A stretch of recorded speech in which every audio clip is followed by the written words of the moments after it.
أهو جدك ده كان عايش حياته من غير تليفون ولا معاه نت ولا متابع الترندات، وكان أقصى خبر بالنسبة له إن حمارة العمدة رجلها اتكسرت والراجل قرر يشتري حمارة جديدة. جدك ده ما كانش بيروح الشغل من 8 الصبح ل 4 العصر، ولا كان بيندعك في زحمة المواصلات، ولا بيشتغل ورادي ولا بينزل إضافي بسبب ضغط الشغل. لا، ده كان بيطلع غيطه بعد صلاة الفجر وغالبا بيتمشى يعني، وبيروح لما بيطمن إن كل حاجة في الغيط بقت تمام والدنيا زي الفل. جدك ده ما كانش عنده مدير بيرخم عليه، ولا تارجت بيحققه، ولا تاسكات في الشغل، ولا بصمة. لا، ده كان راجل باشا بينزل غيطه وقت ما يحب ويخرج منه وقت ما يحب، وهو واجتهاده بقى.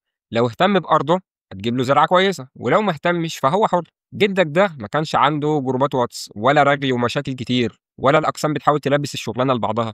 لا، ده كانت حياته الاجتماعية في شغله عبارة عن إنه ببساطة بيتجمع مع جيرانه الفلاحين بعد صلاة العصر على راس الغيط وخرابيش الشاي بتشتغل. متخيل إن جدك ده ما كانش عنده في حياته حاجة اسمها فيسبوك ولا يوتيوب ولا تيك توك وكبسه كبسه، ولا يعرف إيه التداول ولا التسويق الرقمي ولا الاستثمار العقاري، ولا يعرف حاجة عن الساحل والجونة وحفلات كايروكي ولا ناس ايجيبت ولا البارسا وريال مدريد ولا محمد صلاح هيسيب الليفر ولا لأ، ولا كريستيانو رونالدو عقده بكام مليار مع النصر السعودي، ولا كان شاغل باله بمين بطل القرن الحقيقي. جدك ده كان أقصى طموحاته إن محصول القمح اللي زرعه السنة دي يطلع كويس علشان يجيب له قرش حلو.